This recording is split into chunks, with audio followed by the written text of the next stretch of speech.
विधायक डॉक्टर पवन सैनी ने कहा कि लाडवा हलके में विकास और जनता के कल्याण के लिए सरकार गंभीर है। लोकसभा चुनाव के परिणाम ने विपक्ष के नैरेटिव को ध्वस्त कर दिया। लाडवा की जनता बीजेपी के साथ थी, साथ है और साथ रहेगी। लाडवा से पूर्व विधायक डॉक्टर पवन सैनी अपने पिपली स्थित आवास पर जनता की समस्याएं सुन रहे थे। इस दौरान उन्होंने आमजन के कार्यों के लिए अधिकारियों को निर्देश दिए और कई लोगों की समस्याओं का मौके पर ही समाधान किया। उन्होंने लाडवा हलके में सड़कों के सिद्धिकरण और मरम्मत के लिए 20 करोड़ की ग्रांट जारी करने पर कम नायब सैनी का आभार व्यक्त किया।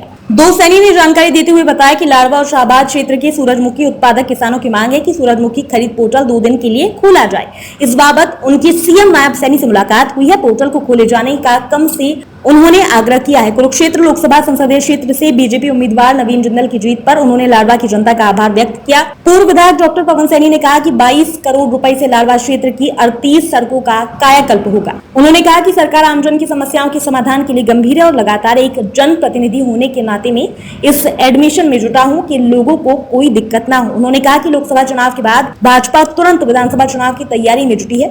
पूर्व विधायक ने दावा किया कि नायब सैनी के नेतृत्व में पूर्ण बहुमत की भाजपा सरकार बनेगी।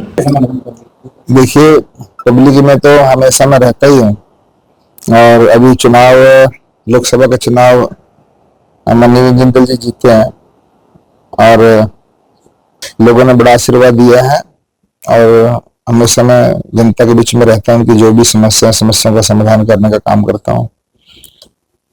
जो क्या योजना है, सड़कों के लिए ग्रांट आई है, सीएम से लगातार आपकी चर्चा चल रही है? बिल्कुल चर्चा रहती है, फोन पे भी रहती है चर्चा, वैसे भी जो है ना मिलना होता है। अभी माननीय मुख्यमंत्री जी का आपके माध्यम से मैं धन्यवाद करना चाहूंगा। हमारे लगभग 22 करोड़ की लागत से 38 सड़कों का उनका नवीनीकरण होगा। मैं सुदृढ़ीकरण कह सकता हूँ, चौड़ाकरण कह सकता हूँ, तो उसके जो है ना जल्दी काम शुरू हो जाएगा। और सूरजमुखी हमारा जो बैंड का इलाका है शाहबाद की तरफ, उसके लिए सीएम साहब को कह के हमें 2 दिन के लिए पोर्टल खोल दें। कुछ किसानों के पंजीकरण उसमें रह गया था और भी माननीय मुख्यमंत्री जी से अपने विधानसभा क्षेत्र के विकास के लिए काफी बातें जो है ना करके आया हूं मैं। और जो आम जन की जो समस्या है, उन समस्याओं का समाधान किस प्रकार से अच्छे तरीके से कर सके, वो भी माननीय मुख्यमंत्री जी के साथ विचार विमर्श करके आया। लोकसभा के बाद विधानसभा की तैयारियां चल रही है? बिल्कुल बिल्कुल। देखिए, हमारे संगठन में तो ये सिखाया जाता है, जब पिछला चुनाव निपट जाता ना, तुरंत अगले चुनाव की तैयारी हम लोग शुरू कर देते हैं। अभी लोकसभा का चुनाव है, उससे पहले नगर परिषद के, नगर पालिका के, नगर निगमों के हुए हैं, पंचायतों के हुए हैं।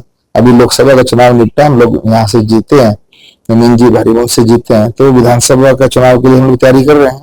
और सितंबर में आचार संहिता लगेगी और अक्टूबर में चुनाव है, यहाँ से फिर जीत करके तीसरी बार आदरणीय नायब सैनी जी के नेतृत्व में हरियाणा में सरकार बनेगी और बड़े प्रचंड बहुमत से सरकार बनेगी। लोगों की लोकप्रिय सरकार नायब जी के नेतृत्व में बनेगी। Thank you.